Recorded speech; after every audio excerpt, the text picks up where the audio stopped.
राधे राधे दोस्तों, कैसे हैं आप सब। इंजीनियर होकर इतना घमंड अच्छा नहीं है। बहू नौकरी करती हो तो इसका मतलब ये नहीं कि रिश्ते से ऊपर हो गई हो। खाने की मेज पर बैठे बैठे नंदोई विनय ने फिर वही ताना मारा तो रागिनी ने बस एक पल के लिए उसकी तरफ देखा और चुपचाप सब्जी परोसने लगी, क्योंकि शादी के 3 साल में उसने सीख लिया था कि हर जवाब बोलकर नहीं दिया जाता। कुछ लोग अपनी आदत से ही छोटे साबित हो जाते हैं, लेकिन उस दिन बात अलग थी, क्योंकि पूरे परिवार के सामने विनय बार बार उसी को निशाना बना रहा था। जब रागिनी सुबह से ऑफिस का काम खत्म करके सास की सेवा, देवर की फीस और घर का राशन तक संभाल चुकी थी। रागिनी शहर की बड़ी कंपनी में इंजीनियर थी, लेकिन गांव वाले पुश्तैनी घर में आते ही उसने कभी अपने काम का घमंड नहीं दिखाया। उल्टा लोग कहते थे, इतनी पढ़ी लिखी होकर भी बहू में जरा सी भी अक्ल नहीं है। फिर भी विनय को उसकी नौकरी, उसकी सैलरी और घर में उसकी इज्जत से अजीब चीज थी। हर त्योहार पर आते ही वो कोई ना कोई बात बोल देता। आजकल की नौकरी वाली बहुएं घर नहीं संभाल पाती, पैसा कमाने से कोई बड़ा नहीं हो जाता, और सब हंसकर टाल देते। उस दिन भी जब रागिनी की सास ने प्यार से कहा, हमारी बहू ने ही इस घर की मरम्मत में मदद की है, वरना इतने पैसे कहाँ से आते। तभी विनय हंस पड़ा, अरे माँ जी, बहू पैसे देती है तो एहसान थोड़ी करती है, घर की बहू है, उसका फर्ज है। कमरे में अचानक खामोशी हो गई, क्योंकि पहली बार रागिनी की सास का चेहरा उतर गया था। रागिनी ने पानी का गिलास मेज पर रखा और धीरे से बोली, हाँ जीजाजी, फर्क तो सबका होता है, बस कोई निभाता है, कोई सिर्फ दूसरों को याद दिलाता है। विनय का चेहरा बदल गया। उसने तुरंत हंसकर बात पलट दी, लेकिन उसकी आंखों में पहली बार चुभन दिखी थी। और रागिनी ने उसी पल मन में तय कर लिया था कि अब जवाब मिलेगा, मगर वैसे नहीं जैसा सब सोच रहे हैं। रागिनी से बात वहीं खत्म कर दी थी, लेकिन खाने के बाद जब सब आंगन में बैठे थे, तब उसकी ननद शालिनी आदत से मजबूर आखिर बोल ही दी, मम्मी आप भी ना भाभी को जरूरत से ज्यादा सिर पर चढ़ा रखी है, 2 पैसे कमाने लगी है तो हर बात में नाम लेना जरूरी है क्या।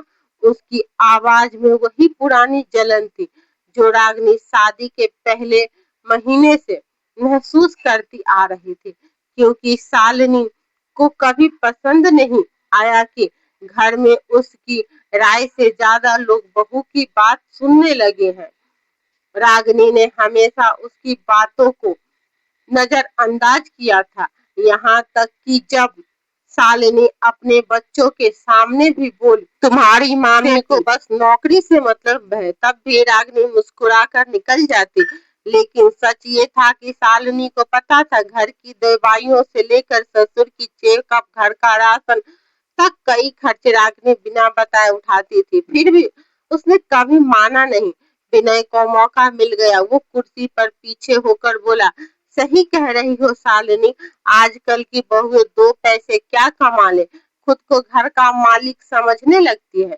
इस बार रागिनी कुछ बोलती उससे पहले उसके पति आदित्य ने तेज आवाज में कहा, जीजा जी 2 पैसे शब्द इस्तेमाल करने से पहले याद रखिए, उन्हीं 2 पैसे से पिछले साल पापा का ऑपरेशन हुआ था, और उस समय किसी ने हिसाब नहीं पूछा था।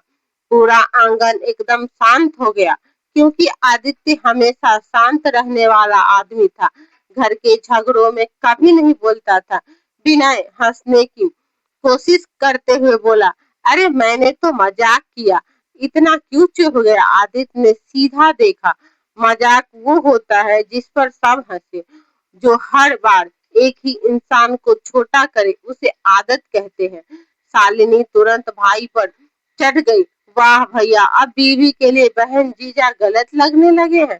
तभी बारामदे में बैठी रागिनी के ससुर प्रकाश जी बोले, जो अब तक चुप थे, धीरे से बोले, शालिनी चुप हो जाओ।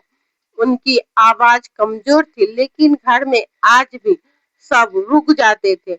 उन्हें पहली बार सीधे बेटी की तरफ देखकर कहा, जिस बहू ने इस घर की जरूरत में बिना बोले साथ दिया, उसका सम्मान करना सीखो। हर रिश्ता सिर्फ जन्म से बड़ा नहीं होता, निभाने से बड़ा होता है। शालिनी का चेहरा उतर गया कि पिता ने जिंदगी में पहली बार सबके सामने रोका था। लेकिन पुनः को बात बुरी लग गई। उसने कुर्सी से उठते हुए कहा, ठीक है, अब इस घर में दामाद की इज्जत नहीं रही तो हम भी ज्यादा नहीं आएंगे। वो गुस्से में बाहर निकल गया और जाते जाते ऐसी बात बोल गया कि रागिनी पहली बार अंदर तक हिल गई। देखता हूँ ये इंजीनियर बहू इस घर को कब तक संभालती है।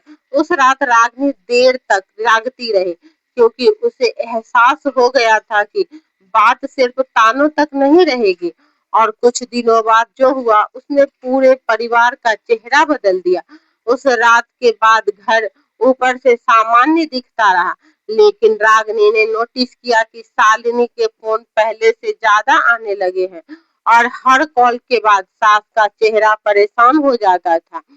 एक दिन रसोई में चाय बनाते समय उसने सुना, फोन स्पीकर पर था और शालिनी अपनी माँ से कह रही थी, मम्मी आप लोग बहू को इतना भरोसा मत करो, आज है कल नौकरी नहीं रहेगी, अपना खून आखिर अपना होता है। रागिनी ने सुनकर भी अनसुना कर दिया। उसे आदत थी, लेकिन कुछ हफ्ते बाद राम प्रकाश जी की तबीयत अचानक बिगड़ गई। जांच हुई तो डॉक्टर ने कहा इलाज लंबा चलेगा और खर्च भी ज्यादा लगेगा।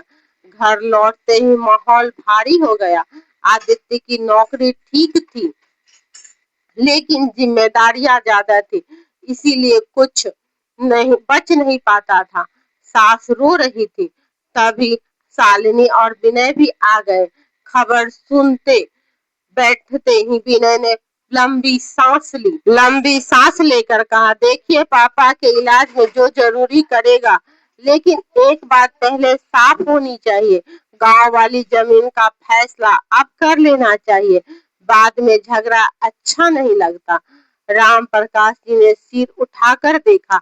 आदित्य की आंखें बदल गई और रागिनी पहली बार समझ गई कि विनय इतने दिनों से क्यों बेचैन था। बीमारी शुरू हुई नहीं और बात संपत्ति पर आ गई। शालिनी तुरंत बोली, गलत क्या कह रहे हैं विनय, सब साफ करना चाहिए। सास का चेहरा सफेद पड़ गया। अभी तुम्हारे पापा बैठे हैं सामने। लेकिन विनय नहीं रुका। हम बस भविष्य की बातें कर रहे हैं। वैसे भी आजकल घर किसके पैसों से चल रहा है सब जानते हैं, बाद में कोई एहसान न गिनाए। ये कहते हुए उसने सीधा रागिनी की तरफ देखा। आदित्य कुर्सी से उठ गया। बस जीजाजी, बीमारी के बीच जमीन की बात करने में शर्म आनी चाहिए। विनय भी खड़ा हो गया। सच बोला तो बुरा लग गया। तुम्हारी बीवी कमाती है, इसीलिए तुम लोग खुद को अलग समझने लगे हो। तभी अब तक चुप बैठे राम प्रकाश जी ने कांपते हाथ से अपनी पुरानी फाइल उठाई और मेज पर रख दी। उसकी आवाज धीमी थी लेकिन साफ, विनय तुम जिस जमीन की बात कर रहे हो ना, उसका फैसला मैं 2 साल पहले ही कर चुका हूँ। सब चौंक गए। शालिनी तुरंत बोली, मतलब? राम प्रकाश जी ने रागिनी की तरफ देखा। आंखें भर गई थी। जिस दिन मेरा पहला ऑपरेशन हुआ था और घर में पैसे नहीं थे, उस दिन इस बहू ने बिना बताए अपनी जमा पूंजी दे दी थी। मैंने उसी दिन तय कर लिया था कि इस घर में किसने रिश्ता निभाया और किसने सिर्फ हक मांगा। कमरे में सन्नाटा फैल गया। रागिनी ने घबरा कर कहा, पापा जी ये सब रहने दीजिए। लेकिन राम प्रकाश जी ने पहली बार रुके नहीं। नहीं बहू, जिंदगी भर चुप रहा, अब नहीं। विनय के चेहरे का रंग उतरने लगा, क्योंकि उसे लग रहा था बात कहीं और जा रही है। और अगले ही पल राम प्रकाश जी ने फाइल खोलकर जो कागज मेज पर रखा, उसे देखकर शालिनी के हाथ कांप गए। कागज देखते ही शालिनी के चेहरे से रंग उतर गया। क्योंकि उसमें जमीन का बंटवारा नहीं था। उसमें राम प्रकाश जी की साफ लिखा था वसीयत थी और नीचे तारीख 2 साल पुरानी। राम प्रकाश जी ने कांपती आवाज में कहा, मैंने संपत्ति किसी एक के नाम नहीं की, मैंने जिम्मेदारी बांटी है।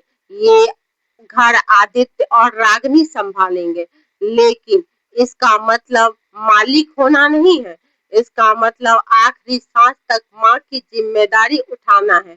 और शालिनी, तुम्हारे लिए अलग रकम रखी थी ताकि कभी जरूरत पड़े तो हाथ फैलाना न पड़े। शालिनी गुस्से में तिलमिला उठी।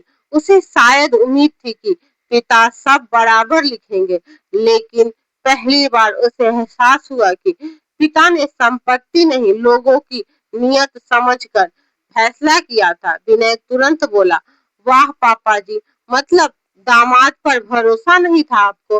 पर राम प्रकाश जी ने उसकी तरफ देखा। बिना नरमी के भरोसा उस पर किया जाता है जो मुश्किल में परिवार जोड़ता है, जो बीमारी के बीच जमीन का बंटवारा मांगे, उस पर नहीं। कमरे में सन्नाटा भर गया। सास की आंखों से आंसू गिरने लगे। आदित्य सिर झुकाकर बैठ गया, क्योंकि उसे पता चला कि पिता सब समझते थे लेकिन बोलते नहीं थे। और रागनी, वो सब चुप थी, जैसे हमेशा रहती थी। तब शालिनी अचानक रो पड़ी, जोर से नहीं, वैसे जैसे इंसान तब रोता है जब उसे अपने ही व्यवहार पर शर्म आती है।